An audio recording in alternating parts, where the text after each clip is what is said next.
existiam alguns problemas com a Bíblia. Primeiro, não sei se você sabe, a Bíblia, ela primeiro foi testemunho oral. Passada de boca a boca. Em boca, tá. Né? Então, ela não... Jesus nunca escreveu uma vírgula. Não tem. Não tem documento assinado de Jesus? Não. Os apóstolos escreveram alguns.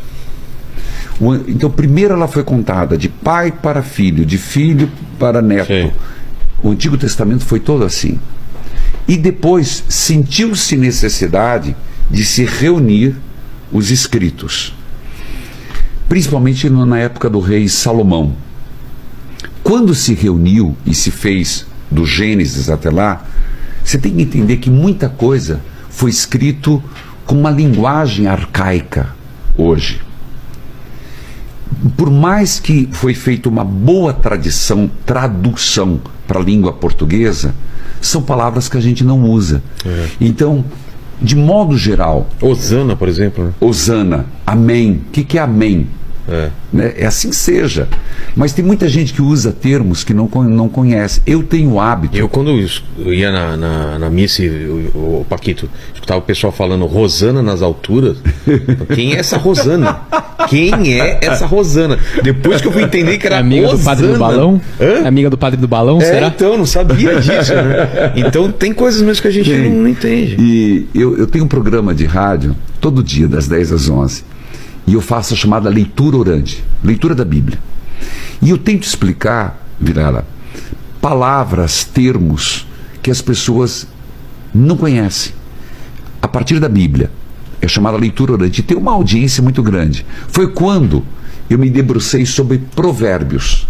Que foram os provérbios, foi a escola de Salomão, que de modo geral, ele pegou os melhores provérbios de todos os tempos do seu reino com os escribas e os compilou.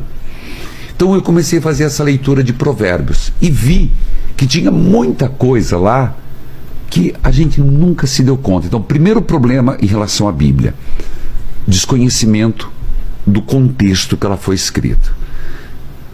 Não hábito com um vocabulário mais arcaico e preconceito. Existe um preconceito muito grande com a Bíblia. Sim. Em que sentido?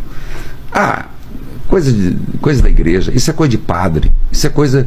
Porque primeiro não se tinha o hábito de ler a Bíblia. Quando Gutenberg passou para a escrita, ela não foi para a mão do povo. A Igreja Católica foi uma das últimas igrejas a permitir que a Bíblia fosse para a mão do povo. Santa Teresinha se queixava disso. Hoje existe um fato: o povo tem Bíblia, mas não significa que lê. Ou que entenda. E quando lê, não entende. E quando lê, eu vou ler a Bíblia. Padre, eu vou começar a ler a Bíblia. Eu devo começar por onde? Por onde você acha? Pelo começo. Não. Não? Não. Por onde? Novo Testamento. Se você lê primeiro o Novo Testamento, mas depois o Velho. Vou te explicar. À luz de Jesus Cristo. Porque nós estamos falando de Páscoa. Se a gente fala da ressurreição, o fato dele estar vivo não dá uma luz em tudo que ele passou? É verdade. Quando você for ler, você tem outra leitura. Outra leitura. Ele lavou os pés, ele sofreu, ele foi amar o inimigo, porque ele ressuscitou. Se você começa do Antigo Testamento, Vilela, não vai dar certo. Vou te dizer por quê. Porque lá, primeiro, é um Deus muito severo, é um Deus muito juiz, é um Deus muito proibitivo, catalogador de defeitos humanos para depois punir. Você vai pegar lá, tudo bem, até Gênesis é legal. Aí quando você pega Êxodo, beleza, você vai numa boa. E quando pega Números, Crônicas, que é número tal, eu não recomendo. Eu sempre digo, você quer começar a ler a Bíblia?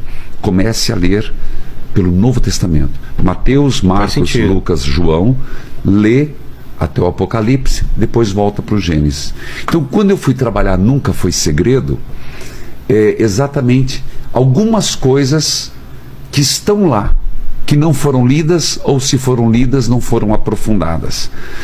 Eu tentei sair do comum. Então, indo para Provérbios, indo para Eclesiástico, indo para algumas outras coisas. Mas o que eu percebo é que Deus é muito sábio. Só que Deus, ele não pode derramar toda a sua sabedoria de uma vez. Ele foi dando pequenas gotas de sabedoria até chegar a Jesus Cristo. Foi essa percepção que eu tenho. Vou dar um exemplo para você. Tá. Por exemplo, eu li esses dias Provérbios. E às vezes eu vou pegar aqui, porque eu não lembro capítulo, versículo, Claro. né? E eu acompanho aqui também. Tá, um aqui, ó. É melhor comer pão seco, tendo paz de espírito, do que um banquete com uma casa cheia de briga. Exato. Provérbios, capítulo 17, versículo 1. Olha que sabedoria.